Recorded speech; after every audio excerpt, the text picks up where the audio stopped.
Hi, and welcome everybody to the next episode of The Jason's Take On. Today we're going to be talking about product-led customer success. So to get started, just a quick intro. My name is Jason Whitehead. I'm based in Washington, D.C.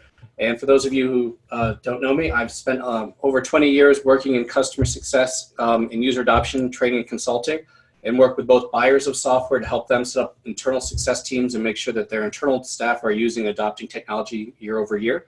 And also work with customer success groups to help build out their strategies and playbooks and develop their teams and all that great stuff. If you have any questions or you'd like any help in any of those areas, please don't hesitate to contact me as well. And before we get started, I'll turn this over to my co-host, Jason Noble in the UK, so he can do his intro. Jason? Good afternoon, everybody. Good morning to everyone in the US. So as Jason said, I'm the other Jason. I'm Jason Noble, based over here in sunny, or not so sunny, Twickenham in the UK on the other side of the Atlantic. Very similar to Jason. I'm really excited to have everyone listening for this one. We've both been really excited about doing this podcast. And now this is kind of our first one into the second year we've been doing them. So it's fantastic to have a growing audience of listeners as well, which is really exciting. Very similar to Jason, I've been working in the field of customer success or other customer facing roles in technology organizations for 20, 25 years now. Based over in the UK, based over in Europe, but working with global customers, helping set up, build, create, lead customer-focused functions and businesses, helping them set customer-focused strategies, looking at customer centricity. Currently with an organization called Vinley, who are based in the US, where I'm the VP of Global Customer Success there. So building out the services both in the Europe and in the Global Customer Success team for Vinley. So really exciting time. I think both Jason and I are super passionate about the field of customer success. We're really lucky, as many of you will know, that we've had some great conversations with many of you over the last 12 plus months, but also with some other great people in the field. It's a fantastic area that's growing, and we love the opportunity just to come together to kind of talk through ideas that we've been talking together about, or talking to other leaders in the field about. Great, thank you, Jason. So for this topic, product-led customer success, we're going to talk a little bit about what it is and why it's important, and really what you can do to help your own product team engage with your customers better, and how product-led customer success can be applied in your company. We're really excited because this is a topic that I think doesn't quite get enough publicity yet, though I know a lot of people are starting to talk about it more and look at ways to do it. So it's really kind of exciting to talk about this. And as you all know, we like to start each of our episodes with a bold challenge question, because we firmly believe that customer success is all about being bold and doing new things to better serve our customers and help grow our organizations as well. So for this month, our bold challenge question is, how can you and your product team think of a bold new approach to product functionality that will increase customer adoption success, reduce time to ROI, and increase value for you and your customers? So putting that out there, and we'll come back to that at the end, but would love to hear your thoughts and comments. So please either, if you have some ideas, put it in the chat window or the Q&A window, or think about it after this and put it out in the LinkedIn group. We would love to hear what your thoughts are. So to get started, Jason, why don't you kick us off with what exactly is product-led success, and why is it important to discuss? Why are we even bringing this topic up? Yeah, I think you've hit on some key points there, Jason, and I think it is something that's beginning to get more and more traction with organizations, with customers, with vendors as well, understanding what the product should deliver in terms of value and outcomes. And I think in the conversations that we've had, another way to think about it, you can also call it kind of product-enabled success. Much that we've talked about our tech-enabled approach. We want the product to enable that customer success. So as well as leading it, it can enable it.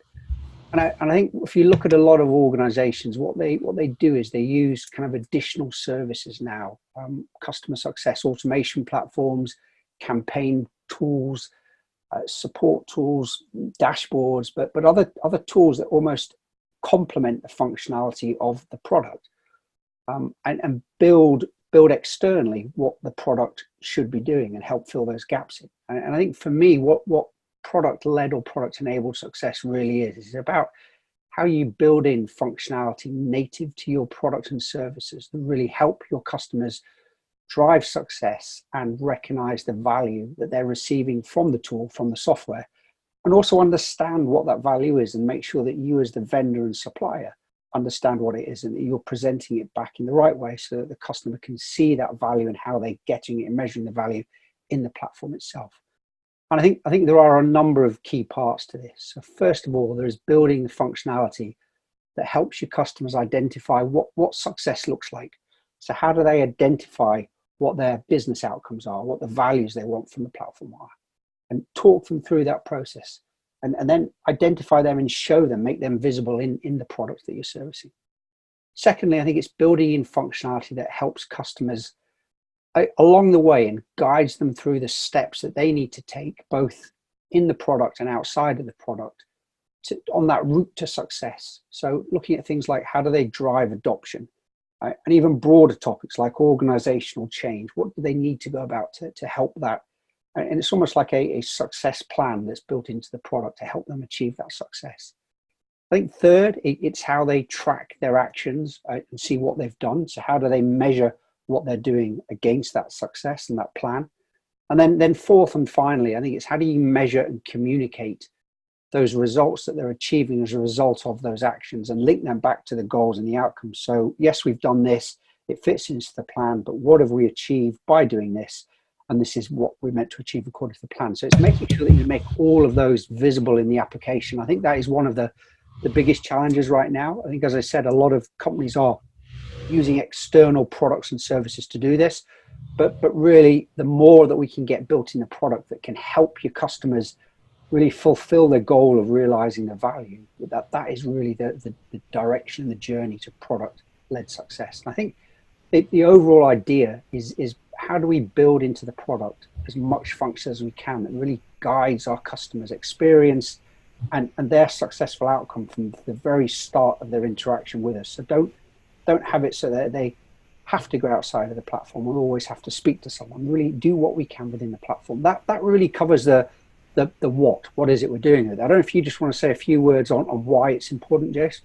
Yeah, I think so, because I agree with everything you said there. And I think, a big thing that I keep finding is a lot of customers, they don't, and you hit on this, they don't really recognize what is value for them and when are they getting it from their application. And it's certainly not right up in front of their face every single day, so they're not really thinking about it. I even worked with one customer recently where their customers, basically, they would set up their application once. It was a very technical product, and then they would never really need to log in because everything was working behind the scenes. So they didn't necessarily know the value they were getting.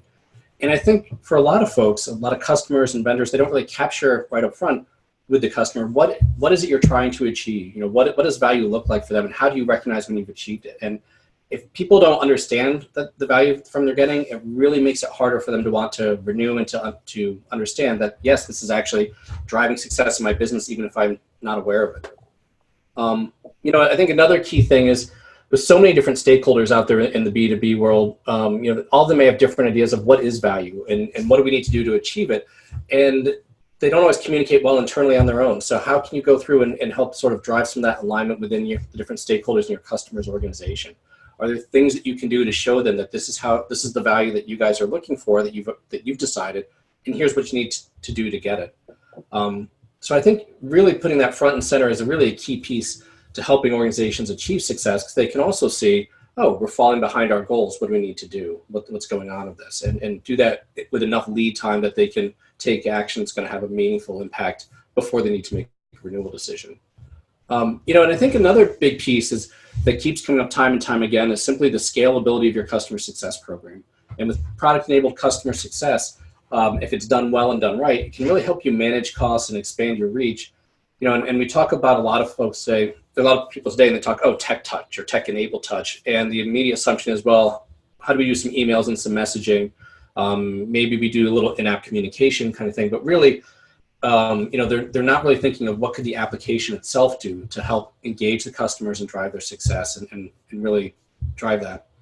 But I do think it's important to mention here that product-enabled customer success is not a silver bullet, and it's just one component of a customer success program, or it should be one component of a really effective one. And you really need to think about how do we take sort of an all-of-the-above approach to customer success, where we're using see it live people and customer success managers and experts. We're using tech-enabled touch and external tools, and we're using product-enabled touch and product-enabled customer success, and getting the right mix of all of them to really have an effective program. So I think there's a lot of important reasons why this is such a key topic, and that we need to be talking about it. I think that's so important, and point about the value, we come back to this in a lot of the conversations that we have, Jason, both ourselves, you and I, but also with guests. It's that, how do you understand, both you as a supplier, a vendor, what the value your customers want, but how do you get your customers to understand and be able to articulate what it is, and to be able to get that back into the product? It's almost the holy grail of what we're trying to do here. I think it builds neatly onto this kind of next question here. I mean, what do you think it's, in your experience, what you've seen, that product-led customer success is more geared to B2C? Do you see any good examples of how it's coming about in B2B? Because a lot of the consumer services we see do have that investment in products, and you can see them without the need for human interaction. But do you think it'll ever really apply fully to B2B services? You know, I that's always such a challenging one, because B2B and B2C are so different in many ways. But I do think it can work well for both, but just a little bit differently. You know, almost like how you approach customer success and even the selling process is different, B2B and B2C. So there are a couple important differences, and let's take a look at those for real quick to create some context. You know, I think one of the most important things that people miss is, you know, with B2C, it really is, how do you get an individual to incorporate technology into their individual lives and schedules and activities? You know, we hear all the time, you know, oh, people use Amazon and Netflix, you know, and it just sort of works. And I figured out I don't need to have a big program. I don't need tons of training. I don't need all this stuff. It just works. Why can't your product do that?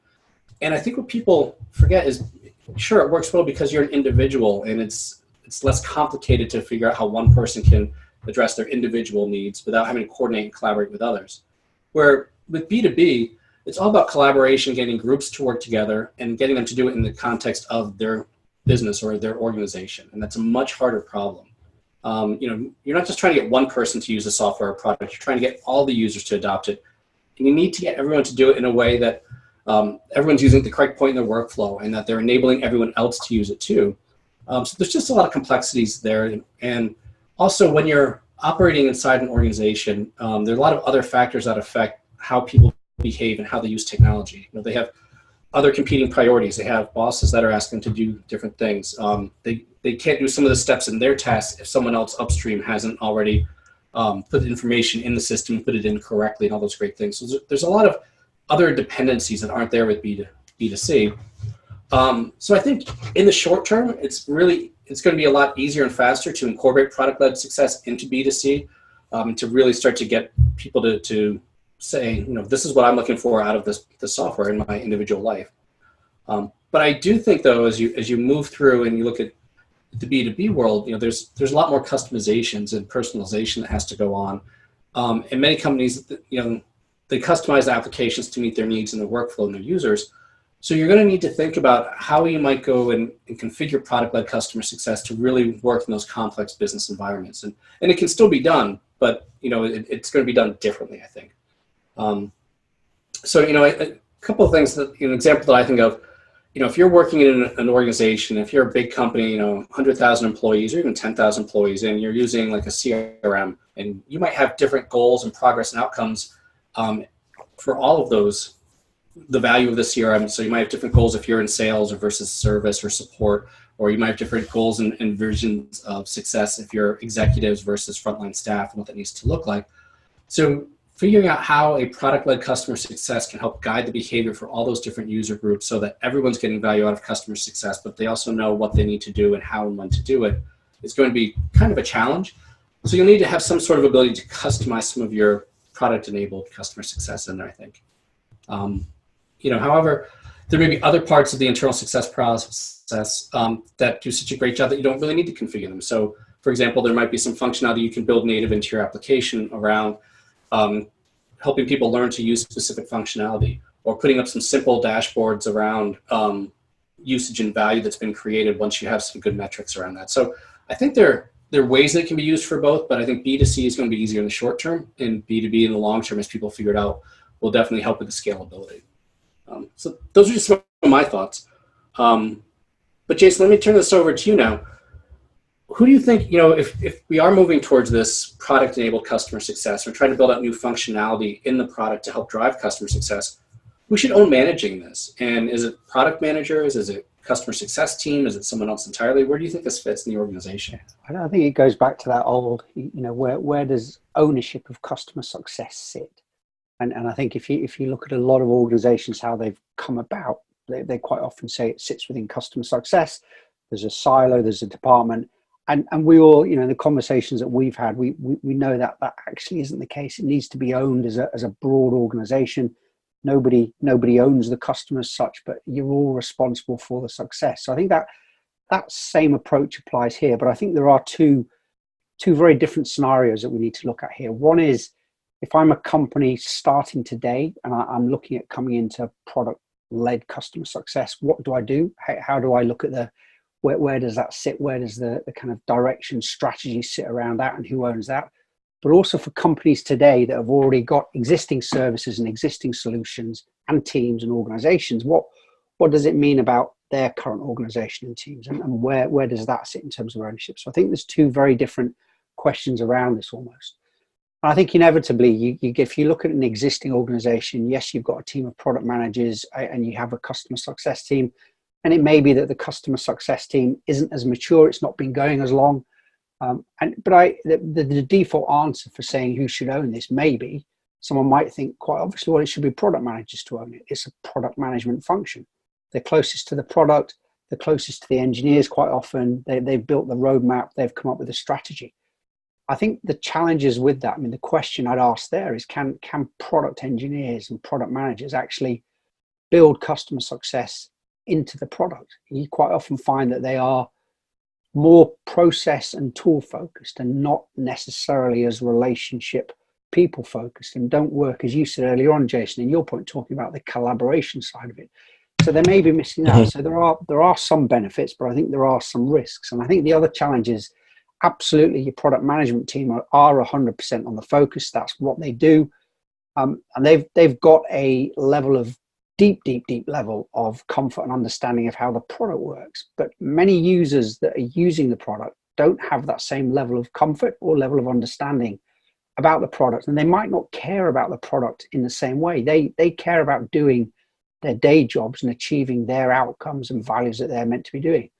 And I think trying to understand the gap there between what I as a user want and expect versus what an engineering team and a product team want to deliver and believe they can deliver, quite often is a big gap to kind of cross. I think your customer success team have a wider view of the more overall business-led customer experience and the whole level of customer interactions, not just around the product. And part of what a customer success function does is help make sure that product-enabled customer success functionality aligns with the rest of the customer success strategy, your playbooks. Of course, your product team also have an overall view of customer experience, or need to have it, but it's not at the same level quite often, and sometimes is missing. And I think ultimately what we're looking at here is another example of convergence, where customer success and product management absolutely need to be working a lot closer together and need to be aligned much more closely. And there are some great examples in businesses I've worked with over recent years where that initially wasn't there, but with the right leadership, the right experience, the right direction coming in, that's something that I've seen a number of businesses put in place quite quickly. And the results, when you get product to align with the customer facing team, your customer success team, the results can be quite spectacular and happen quite quickly. You clearly have got to have the alignment at the management level as well, but when it happens, it works really, really, really well. And I think once you have that alignment, you get that better collaboration within your business, making sure that your customers achieve their goals, their success, and they have a great experience when doing it.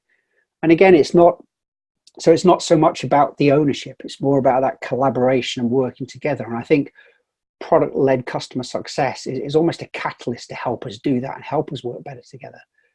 And I think if you look at enabling product-enabled or product-led customer success in your organization, it's going to have an impact on your development roadmaps, your schedules. You need to get your product managers, your engineering team to start spending time building out product customer success. How do we make it so that that is a default, a de facto as to what gets built into the roadmap as opposed to features and functionality? Make sure that's in there and help them change that mind shift so that that product-enabled customer success functionality is a priority, and perhaps a bigger priority than the other parts of it. I think it's something that I don't think there is a definitive answer who owns it. I don't think anybody really does. but I think it's all about that convergence of the organization focusing on the customer success, working together. And I think what product-led customer success enables us to do is bring another group of the business, a big group of the business, into that fold to start driving the message to what we're all trying to do. So I'll push the next question to you, Jason. I think it follows on really nicely from this one. If we're talking about kind of ownership here, and I've talked around the collaboration and alignment of the functions, what do you think product-enabled customer success or product-led customer success means for the future role of the customer success managers? Do we still need customer success managers, or how does the role change?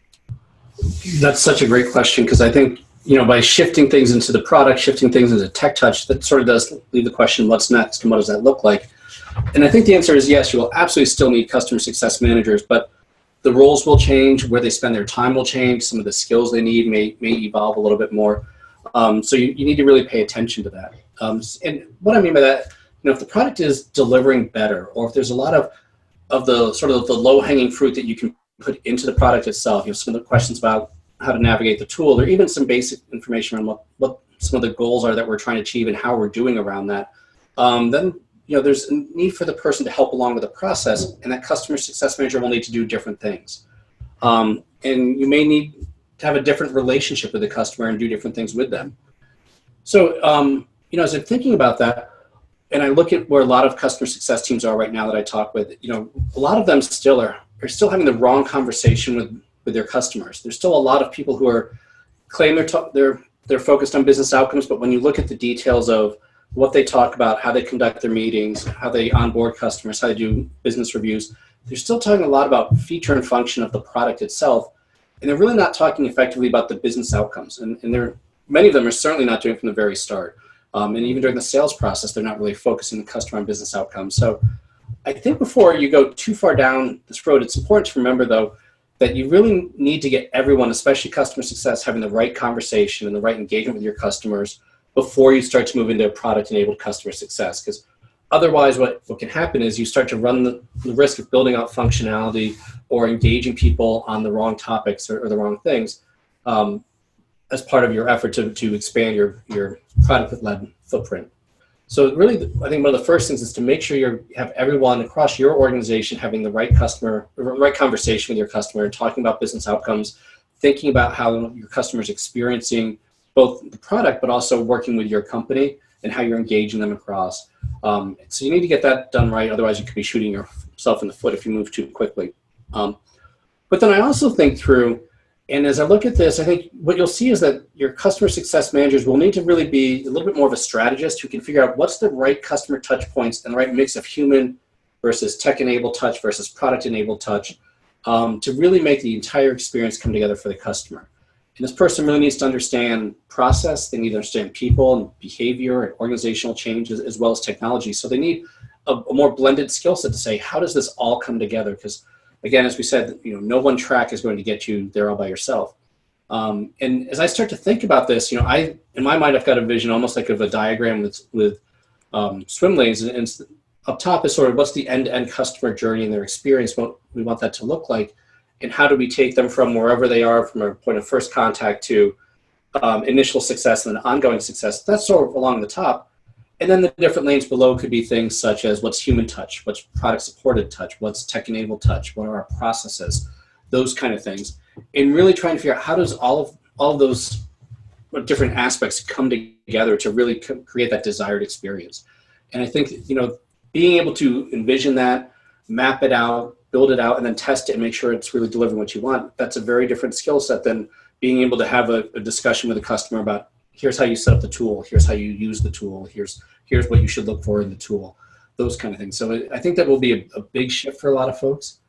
And I think, another thing to keep in mind here is that we've said this many times, a lot of buyers of organizations, they're really not savvy about what it takes to achieve success with technology in their organization and to really achieve adoption and to get things, to really use the tool as expected. So many of them, they can get a tool live, but they struggle with those other aspects. And I think as your customer success manager evolves and as the role evolves, they're really going to have to be that agent of change and really more of that consultative approach that can bring all all the things necessary to help customers really be effective at driving success in using these multiple different avenues and touch points. So I think those are just a couple of things to think about. That does mean obviously they're going to change how they spend their time. They're going to change how and when they engage with customers. A simple example that pops to mind too is if within your product you've got a lot of information around here's what you said your goals are, and here's some real-time metrics to show you and dashboards of how you're doing achieving that, and we've put into the product some specific steps and actions that we recommend you take to achieve or exceed your goals. That almost begs the question, well, what does that mean for our business reviews? Do we still need them? Do we need them as often? Are they different now? So I think you'll find a lot of touch points that don't necessarily people hadn't thought about before, and it's going to be up to the customer success team to figure that out. So those are just a couple of my thoughts around that. But Jason, let me shoot back to you, and I see we're almost out of time here, so if people do have thoughts or questions, please go ahead and start to type them in while we ask the last question. And Jason, how do you go ahead and get started with product supported or product-led customer success? Where do people go first if they're interested?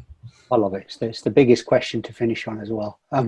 I just picking you up on something you said there, Jess, when you're looking at the kind of executive business reviews, an organization I worked with a few years back, we actually built executive business reviews, whatever you want to, we call them customer value reviews, into the product. And that added a massive amount of value to the customers rather than us having to pull together reports from different sets of data. We had a customer success management platform at the time, but pulled the report information and presentation of that report to the customer in the product. And that really was product-led success. I mean, that's what we're talking about here, to build it in there. But that took a lot of time to do, but really helped everybody, from the customer, from our CSMs, from our execs, to understand what we're delivering. And I think the other point I'd make about the kind of the future of the role of the CSM, I mean, you've covered it really well. And I think one of the key things is the role's not going to go away. What we're going to see is almost an expansion and a maturing of the role to become something even more pivotal to an organization and require a broader set of experience, covering things like change management, management consultancy, a broader knowledge of the business, things like project management. So it's actually a really, really exciting time that we're seeing the roles change so much, and actually products helping us do that, which is really exciting. So I love those conversations there. On to the kind of question about where do you start with this? How do you do this? What's the first thing that we should do? I think there's a million and one different options here when you look at kind of what functionality can we build. I think just some starting points here is how can the product help drive behavior? So you know what your customers are doing with the products, and if you see them going off on the wrong path, or a path that doesn't lead to the outcome that they've identified, can you use in-product prompts, in-product notifications to help drive them back to the right behavior? So other things that you can do within product to get the customer to look after that desired behavior that they want according to the outcomes they want. So that's one key thing, is look at the usage and how do you model that usage around what the customers actually want. I think the other thing you can do is really take we call it, when we talked about it, a maturity model approach. So try things out. Don't be afraid to test new things within product. See what feedback you get from customers. If you get any feedback, don't feel that you have to send it to everybody at the same time. Some customers like to trial. I'm never a fan of the word beta when it comes to products, but there are some customers that want to try on new services and new features. They might have identified them. It may make more sense to their business cases. So try rolling out new features and new services according to customer feedback, but very specific to certain customers. Get the feedback from them and model what it does for their behavior and how that then can apply to other customers. Right? And I think about making some of the functionality optional. Some customers may not want product-led customer success. There are some organizations that still want just the way they work, that high-touch approach, and want to speak to a customer success manager for all things there. So I think what you can do is there are parts of the product success functionality that you might make optional, and you might want the ability to only guide certain users through certain actions, but also be able to turn it off. There are some customers that might not want that guide and might want a more clean product to be able to reach out to people when they want and turn it back on later. So I think the ability to switch on and off certain functionality is key. There are a number of kind of those traditional low-hanging fruit that I think you can do. And I think kind of functionality that you can put in right now, or dashboards you can put in right now. It's all about how do you communicate to your customers what value they're getting today. Put that in meaningful terms to the customer. So if you're looking about a report, if you look at kind of solar panels, look at the number of trees saved, the number of barrels of oil saved, make it so obvious what benefits they're getting from using the product. Put in not just a kind of a dollar value, but also a time. What time savings are they getting? But really take that benefits that they're getting back to what they're getting from the product. So what they're using the product, translate that back to what their outcomes are and present that to them in a dashboard, in a report that's obvious in the product, that's there either showing them on a daily basis, a weekly basis. It can show them trends over time.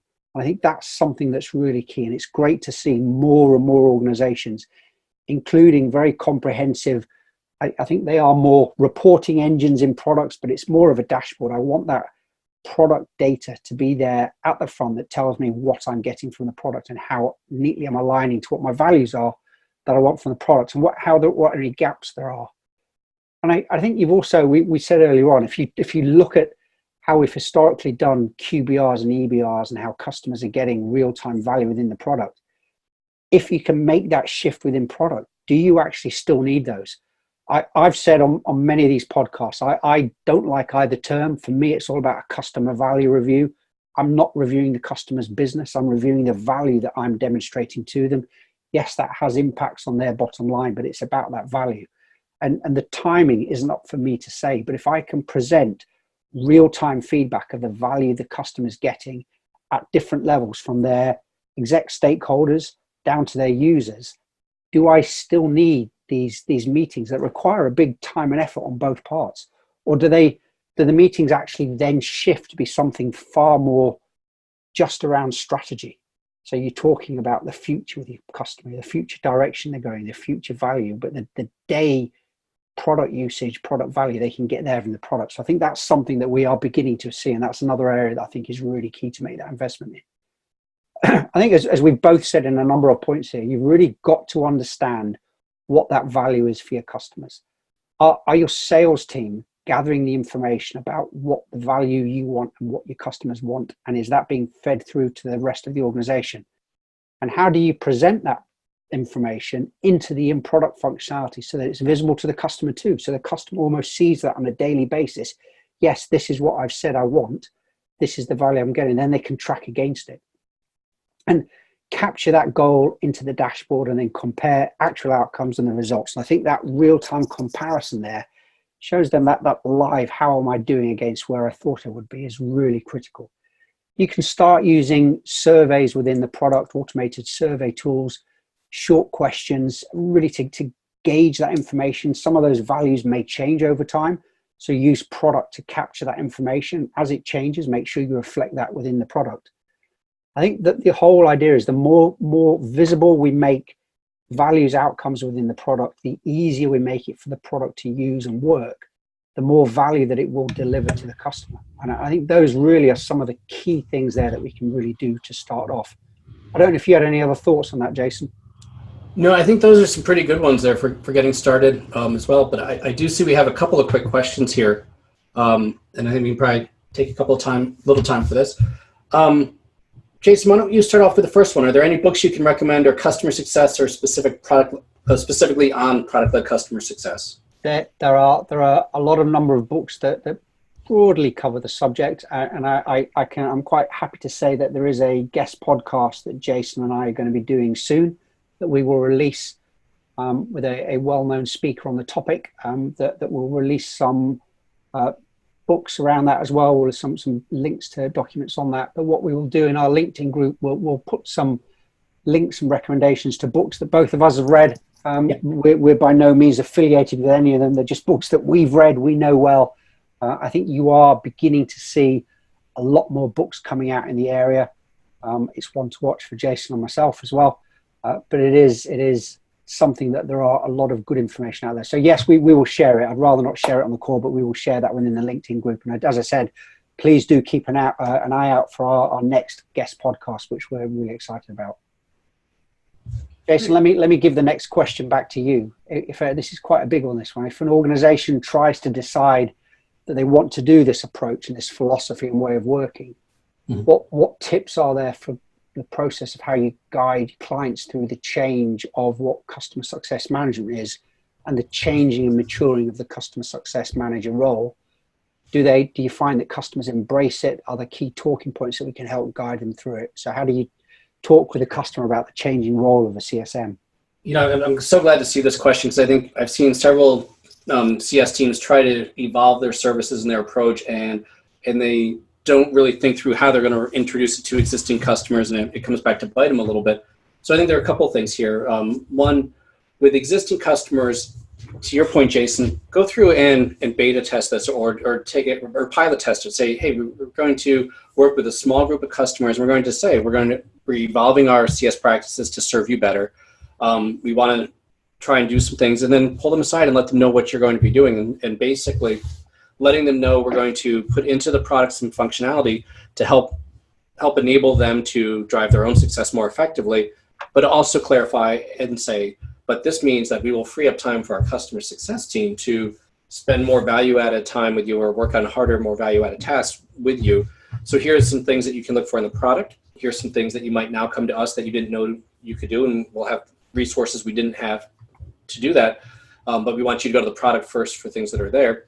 And then at the end of this pilot test phase, whatever that may be, sit down and really ask them questions about what worked and what didn't. Get their input, get their feedback, and they will feel highly engaged. And you will also learn a lot about what's working and what doesn't, and where you need to evolve your product-led approach and add in some new functionality.